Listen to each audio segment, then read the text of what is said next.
As we said, the damage from the heavy rains was especially bad in Henderson County. We have team coverage starting with News 13's Elijah Skipper, who is live on Highway 74A near where the road is closed in Gerton.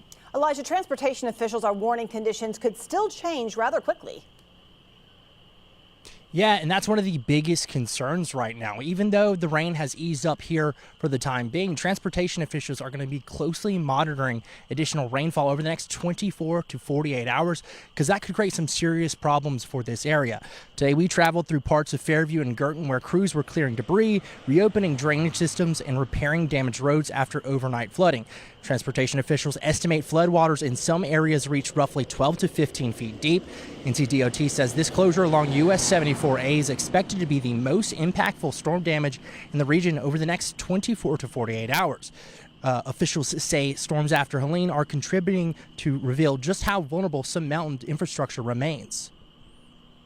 NCDOT crews, no matter which county we're talking about, have decades and decades of experience. I mean, I can't tell you the number of folks who are approaching retirement age just because they've been working for us and have so much personal knowledge of not just the equipment and the repairs that need to be made, but our folks live in these communities and know what's important to everybody who lives there.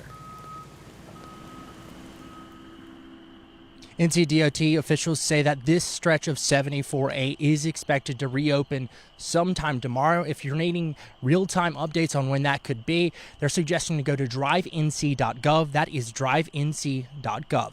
In Buncombe County, Elijah Skipper, News 13. Residents hit hard by Helene say this latest round of heavy rain brought back fear and frustration as they work to recover yet again. News 13's Shelly Garzon is live at 3B's Inn in Gerton, where you can still see some of that damage tonight, Shelly.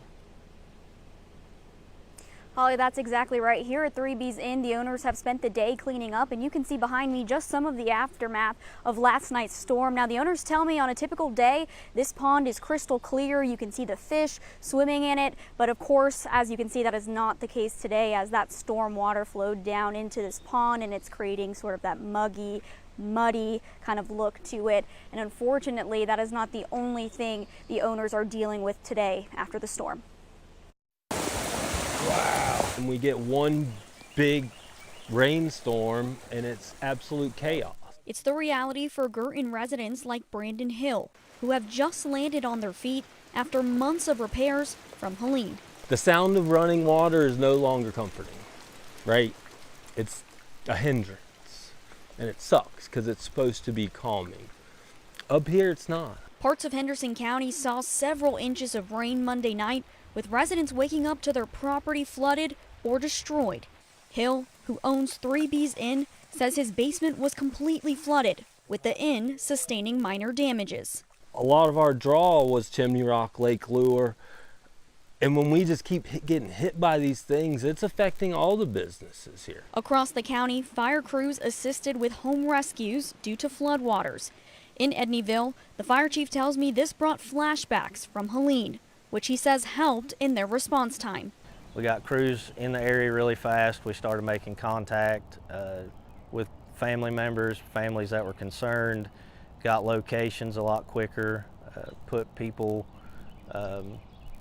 trained crews in the area a lot faster. County officials say the damages have been widespread. We've seen some roads washed out. We've seen some temporary roads and bridges and private roads, kind of wash out. Hill says residents across Gerton are left to pick up the pieces from the storm, even after repairs from the state in the area. We've had major storms. We've had hailstorms. We've had deluges. We've had enough rain where this would have happened. But since they actually made the repairs that we're supposed to prevent, it's worse. And county leaders are urging drivers who might be traveling in the area to please be on the lookout for some of those closed road and detour signs as they continue to make some of those repairs. In Henderson County tonight, I'm Shelly Garzon, News 13.